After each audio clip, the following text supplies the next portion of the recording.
সারাদিন অনেক অনেক কাজকর্ম করার পর রাত 12টার পর যদি স্বামী এমন আবদার করে তাহলে কোনো স্ত্রীরই কিন্তু মন মাইন্ড ভালো থাকে না। সো হ্যালো এভরিওয়ান, আসসালামু আলাইকুম, welcome to my another blog. আপনারা সবাই কেমন আছেন? আমি আলহামদুলিল্লাহ অনেক বেশি ভালো আছি। আজকের ব্লগটা একদম সকালবেলা ঘুম থেকে উঠেই কিন্তু শুরু করে দিয়েছি। আপনাদের ভাইয়া সেই সকাল 6:30টার সময় কিন্তু ডিউটিতে চলে গেছে। তারপর আমি একটু শুয়েছিলাম, কিন্তু ঘুম একটুও ধরেনি। তাড়াতাড়ি করে ঘুম থেকে উঠে পড়লাম, আর উঠে একটু ফ্রেশ হয়ে তারপর বিছানাটা কিন্তু ঠিক করে নিচ্ছি। রাতের বেলা হাজার পরিপাটি করে বিছানা গুছিয়ে যদি শুই তাহলেও কিন্তু সকালবেলা উঠে দেখতে হয় যে বিছানা পুরো এলোমেলো হয়ে আছে, মনে হয় বিছানার উপর দিয়ে হাল চাষ করা হয়েছে, এরকমই কিন্তু মনে হয়। মাঝে মাঝে তো আমার মনে হয় যে আর বিছানার চাদরই পারবো না, তাহলে আর প্রতিদিন সকালবেলা উঠে এই ঝামেলাটা পোহাতে হবে না, শুধু তোষকের উপরে ঘুমাবো আর প্রতিদিন একটু করে ঝাড়ু দেবো, তাহলে কিন্তু হয়ে যাবে। কিন্তু তা বললে কি আর চলে? মানুষ এসে কি বলবে বলেন তো? বলবে এই মেয়েটা এত অলস, একটা বিছানার চাদর পর্যন্ত গোছাতে চায় না। যাই হোক, এদিকে কিন্তু সব কাজকর্ম আমি করে নিয়েছি, আর অনেকগুলো জামা কাপড় আমার এখানে জমা হয়েছিল, মানে এগুলো শুকনো জামা কাপড় আমি একদম জমা করে রেখেছিলাম, তো সেগুলো এখন খুব সুন্দর করে গুছিয়ে নিচ্ছি। আসলে আমি মানুষটা এইরকম, যদি একটু অলসতা করে বসে থাকি তাহলে অনেক কাজকর্ম দেখি যে হচ্ছে পড়ে আছে। তো যাই হোক, এখান থেকে সব কাজকর্মগুলো আমি একদম ঠিকঠাক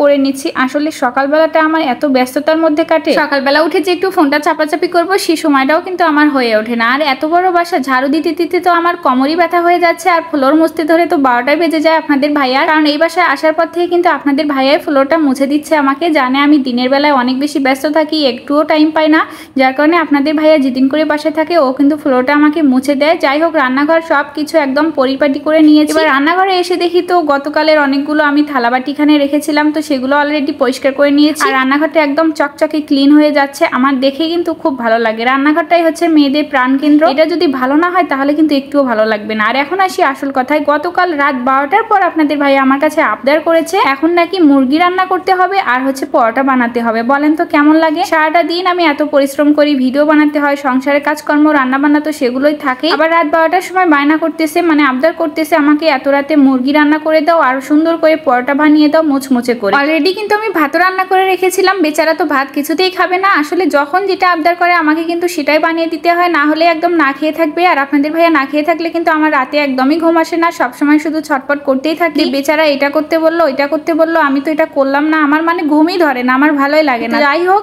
যতই রাগ করি না কেন, যতই মন খারাপ করে থাকি না কেন বা গাল ফুলে থাকি না কেন, তার কিন্তু সব ইচ্ছাই আমি এইভাবেই পূর্ণ করি। এখন রাত 1টার দিকে উঠে যদিও বলে আমাকে নুডলস বানিয়ে দাও, পরোটা বানিয়ে দাও বা ভাত রান্না করে দাও, আমি কিন্তু সঙ্গে সঙ্গে সেটা করার চেষ্টা করি। সেই জন্যই মনে হয় আপনাদের ভাই একটু বেশিই ভালোবাসে। আর আজকে কিন্তু আমি এখানে মুরগিটা ভেজে রান্না করতেছি, অনেকদিন হলো মুরগি ভেজে রান্না করি না, তো ভাবলাম আজকে একটু ভেজে ভেজে রান্না করলে তাহলে কিন্তু পরোটা দিয়ে খেতে ভালোই লাগবে। তো যাই হোক, এদিক থেকে কিন্তু আমি ময়দাটাও মেখে নিচ্ছি। বিশ্বাস করবেন কিনা জানি না, এই যে আমি রান্না বান্না করতেছি এত রাতে আমার এত বেশি ঘুম পাচ্ছিল। আসলে সারাদিন কাজকর্ম করার পর পেজে টাইম দেওয়ার পর কিন্তু রাতে একদমই ভালো লাগে না, মনটা চায় কতক্ষণে একটু বিছানায় যাব।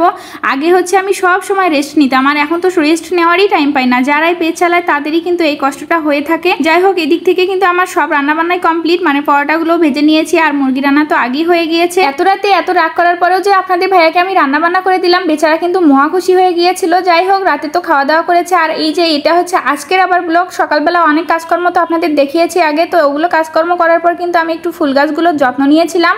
আর আমি এখানে মানি প্লান্ট একটা পানির মধ্যে লাগিয়েছি আর একটা মাটির মধ্যে লাগিয়েছিলাম, আর আমার ফুল গাছগুলোতে কিন্তু খুব সুন্দর সুন্দর ফুল ফুটেছে। আর প্রতিদিনই কিন্তু এই যে মানি প্লান্ট যেটা পানির পাত্রে আমি রেখেছিলাম সেটা কিন্তু প্রতিদিনই পানি পাল্টাতে হয়, না হলে কিন্তু মানি প্লান্টগুলো ভালোভাবে হবে না। সেজন্য কিন্তু আমি প্রতিদিনই এগুলো গাছের খুবই যত্ন নেই। নিজের যদি একটুও যত্ন না নেই তবুও কিন্তু ওগুলোর যত্ন নিতেই হয়। আর এদিক থেকে হচ্ছে যে আমি কলমি শাকগুলো লাগিয়েছিলাম সেগুলোরও কিন্তু পানি চেঞ্জ করে দিয়েছি। তো আজকের মতো এই পর্যন্তই, সবাই ভালো থাকবেন, আল্লাহ হাফেজ।